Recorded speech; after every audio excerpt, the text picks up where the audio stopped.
donde yo aseguro que la gran mayoría de las estrecheces transversales están precisamente dadas en el sector anterior.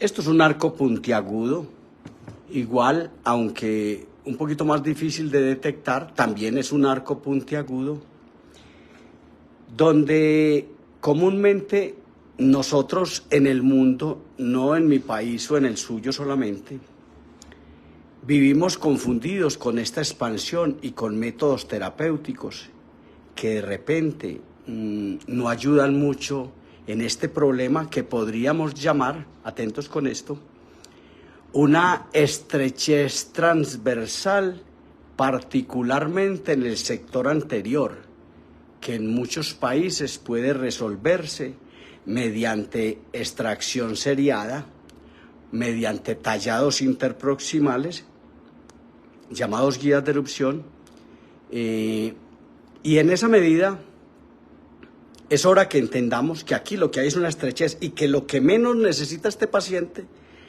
es una placa Hawley con tornillo transversal, con un arco vestibular para expansionar el arco.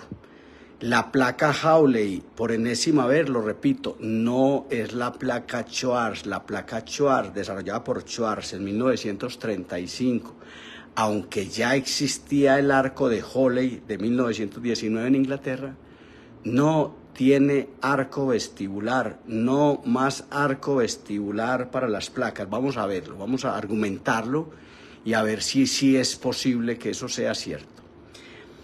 Entonces este paciente lo que necesita es una expansión anterior. Qué bueno si yo pudiera conseguirme un broche de amarre, una estructura que me amarrara una placa en este sector anterior, que yo pudiera de pronto hacer dos orejitas, dos curvitas, dos cuñitas con un puentecito que se llaman broche de amarre, y pasar esos broches de amarre y amarrar la placa en el sector anterior. Esta placa, este modelo, esta impresión al hacerla quedó con una burbuja. Acá hay unas huellas de alguien que las quitó con un cuchillo o con cualquier cosa, pero no es muy importante porque realmente la placa que necesitamos a propósito, el tornillo, debería estar puesto en un sector muy anterior, no como lo ha dicho la literatura y lo sigue diciendo, a la altura de los 6, dice alguna, o a la altura de los bicúspides, o a la altura del segundo molar deciduo. No es por acá. La expansión de este arco es justo en el sector anterior donde necesitamos poner un tornillo. Y ojalá el tornillo, lástima que las casas fabricantes de esta biomecánica de las placas como que no quieren saber mucho, y ojalá el tornillo tuviera un vástago grande en el sector anterior, el tornillo en el medio, y un vástago insignificante, chiquito en el sector posterior, una placa con un tornillo bilateral, con un vástago grande, para que solo existiera uno y pudiéramos poner la expansión en el sector anterior. Entonces, poner de pronto dos broches de amarre en este sector, pero aprovechar y poner dos broches de amarre en este sector también, en este segundo molar deciduo. Aquí hay unos desgasticos que yo he hecho para hacer este video, unos desgasticos en este sector, básicamente con miras a que amarremos la placa en el sector posterior. Y alguien se preguntará, ¿y por qué no en estos 6? Hasta esos 6, en la gran mayoría de las veces, no es necesario llevar las placas, porque le voy a medir esta distancia intermolar,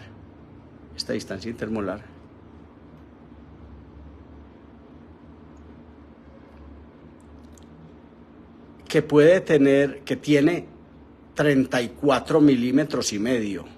A veces me pregunta la gente que este aparato le falta el 30. Sí, le falta el 30. 10, 20, 30 que sería acá, y van 30 que sería acá, y van 4 más, son 34 milímetros. La medida de McNamara de este sector a este sector, aquí debajo del tubérculo de Carabelli, es de 34 milímetros en cráneos anglos. Esta distancia intermolar está muy bien y por consiguiente debería conservarse.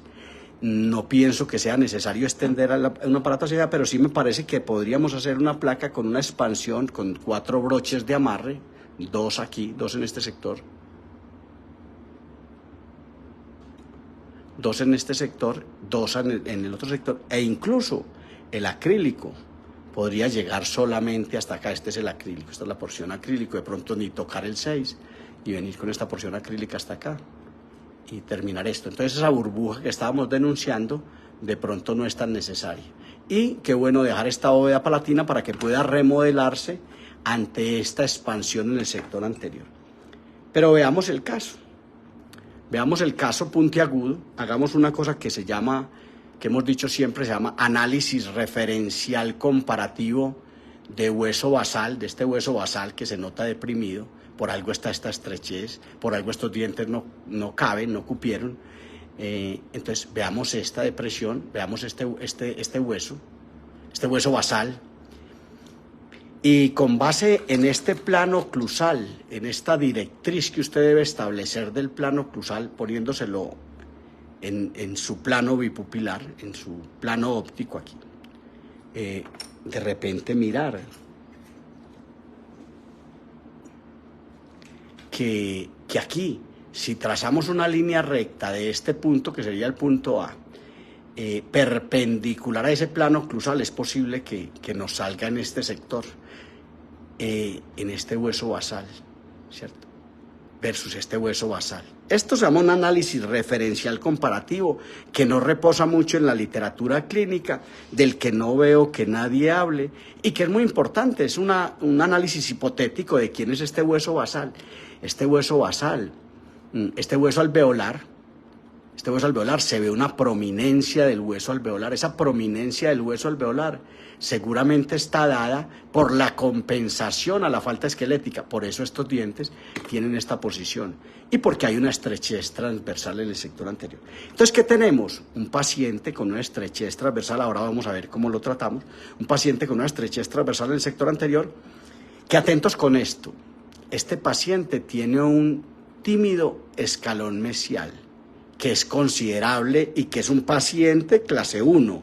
Atentos con esto. Sin embargo, ahora la especulación mía no se va a ir para donde hacemos generalmente los análisis, porque es posible que alguien esté diciendo que este paciente es clase 2. Entonces, este paciente tiene un tímido escalón mesial, decía, y tiene otro tímido escalón mesial por acá, pero escalón mesial finalmente de 2 o 3 milímetros, ¿cierto? Tiene una erupción de laterales inferiores por vestibular, tiene una relación canina clase 1, aunque tiene unas prominencias caninas enormes que pueden estar atrapando la mandíbula, y si se aprecia una depresión, es decir, este paciente, más que ser ese cacareado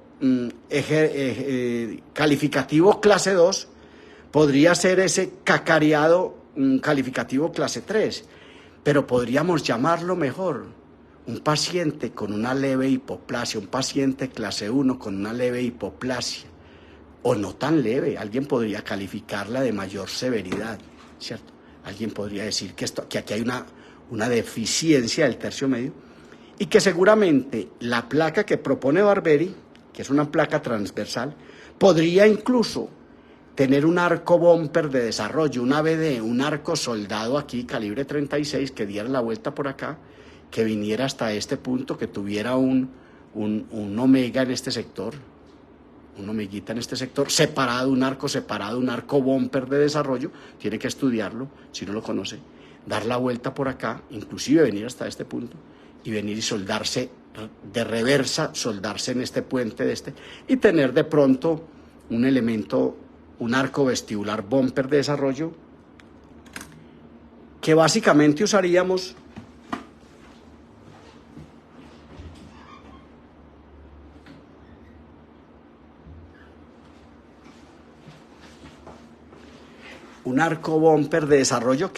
básicamente usaríamos en el caso de que detectemos un labio corto, en el caso de que detectemos un orbicular de los labios, un labio superior con una hipertonicidad, ¿cierto? Pero este paciente se puede quedar muy camuflado en un paciente en esos calificativos clase 2, y que este paciente sea clase 2. Este paciente necesita una expansión y necesita además algo que hemos conversado en los últimos días, que es un desgaste de la vertiente distal del canino inferior, en chaflán hacia vestibular, es decir, con la fresa inclinada hacia este lado, tanto en este canino como en este otro.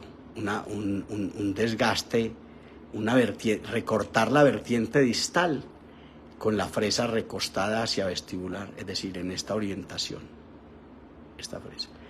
Porque esto es posible que nos esté atrapando esta mandíbula y nos la pueda promover hacia adelante, que ante esta hipoplasia podría tener cierta situación que nos lleve mañana a este paciente a una mordida cruzada o a un borde a borde. Entonces, este casito se resuelve muy fácil si usted en lugar de una placa de Hole pone dos ganchos, dos broches de amarre en estos dos caninos deciduos, en estos dos, y dos broches de amarre en esto, levanta la panorámica, la pone en su negatoscopio y atento con esto, se lo he dicho en varias ocasiones.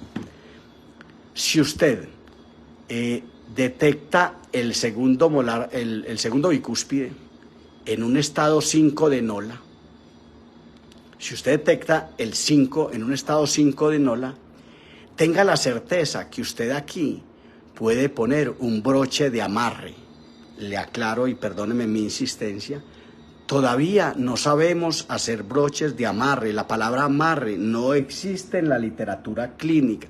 La he tenido que acuñar yo para referir cómo amarrar las placas activas, las placas monomaxilares, cómo amarrarlas, cómo sujetarlas, cómo evitar su desalojo hacia oclusal. No existe en la literatura clínica todavía una clasificación que diga que esos ganchos son de amarre, que hay otros ganchos de acción, que hay otros ganchos de distintas necesidades que tienen los ganchos con los que se construyen. Entonces el broche de amarre todavía no existe porque todavía no sabemos... Y por eso la aparatología, las placas activas nunca han sido aparatos de ortopedia para muchos ortopedistas que llaman los ortopedistas bimaxilares, los que creen en los aparatos alemanes de Frenkel, Walters, de todos estos aparatos bimaxilares. Estos también son alemanes. Este también, si es la placa de Hole que usted usa, que espero que no la vuelva a usar con tornillo, es alemana, es inglesa. Si es la placa Schwarz, es austriaca. Entonces también son europeas. Entonces estas placas, entendamos, las placas activas también son aparatos de ortopedia que nunca han logrado posicionarse como aparatos de ortopedia porque no funcionan.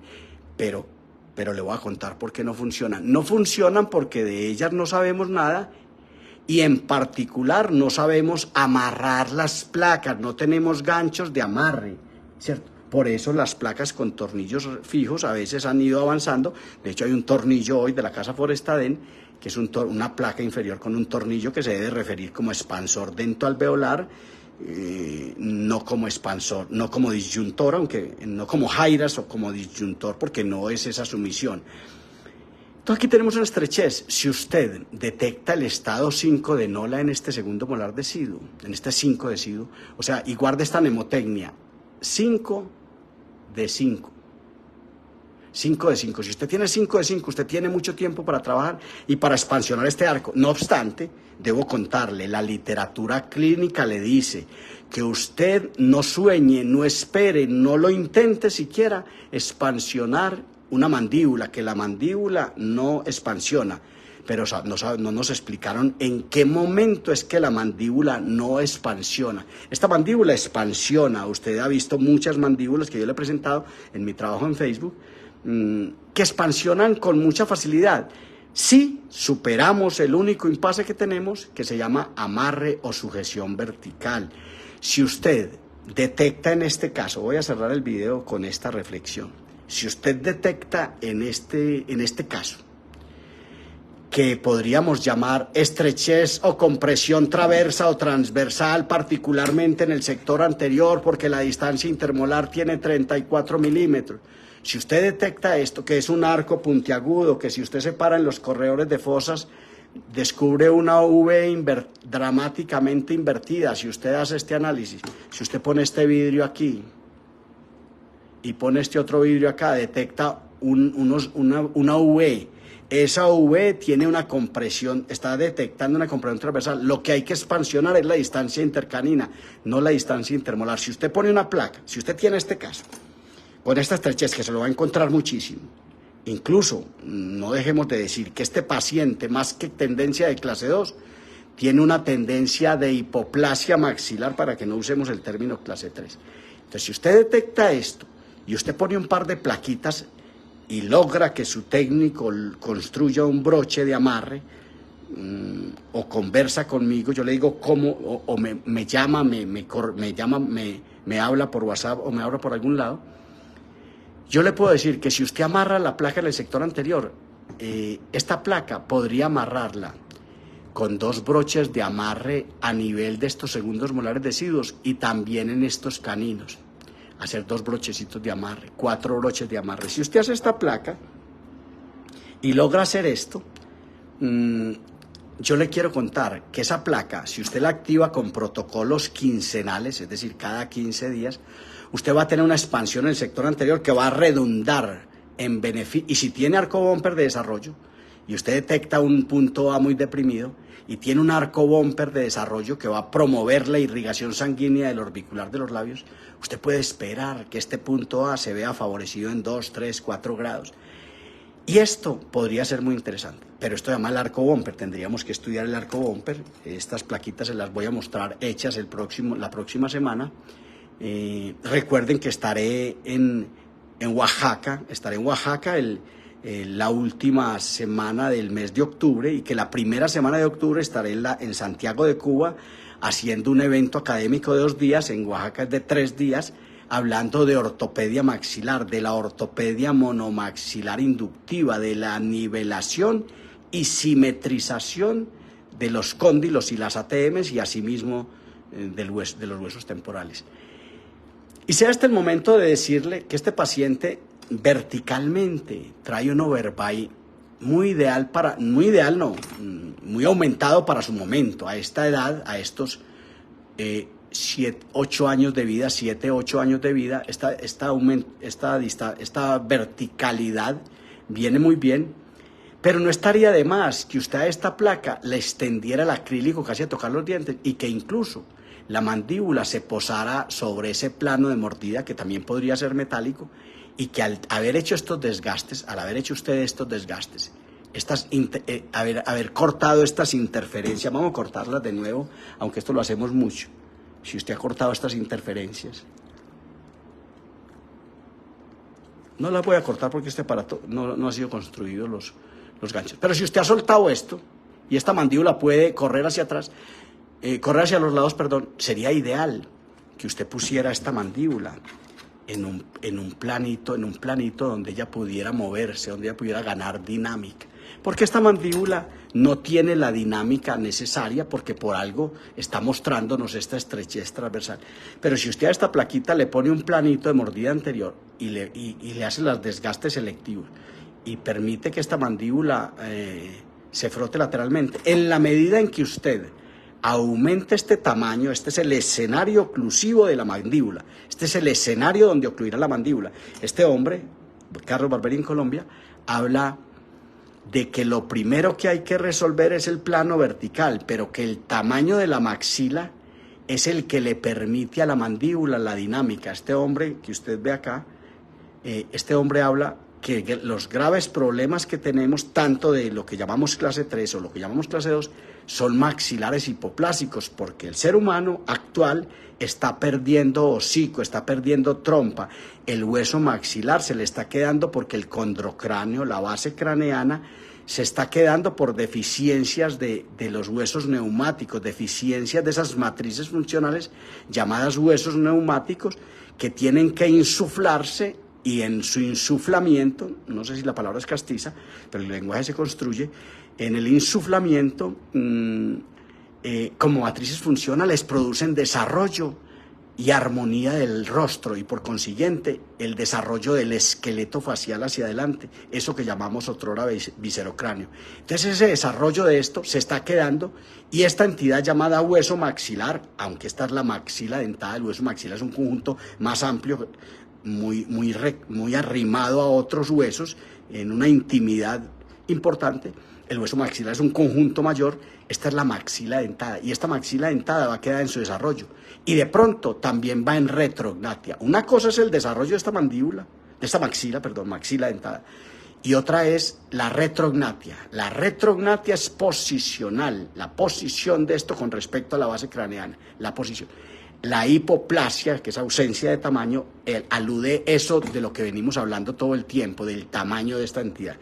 Entonces es muy bueno detectar todo esto y saber diferenciar si hay hipoplasia o hay retrognatia de este hueso maxilar y saber que estos pulmoncitos del rostro, estos días me decía alguien que cuáles pulmoncitos, los senos neumáticos, este autor los llama pulmoncitos a manera de aliteración del lenguaje, a manera de llamar su atención, a manera de rastrillar una litera, eso es literatura, en toda manera de aliteración yo hablo de que los pulmoncitos de la cabeza, y digo que son 8, aunque realmente el etmoides no son 2 senitos, como si son los 2 senos frontales, los 2 senos maxilares y los 2 senos esfenoidales, que parece uno solo, pero el etmoides es una conglomeración de muchos pulmoncitos donde no podríamos decir exactamente que son 2.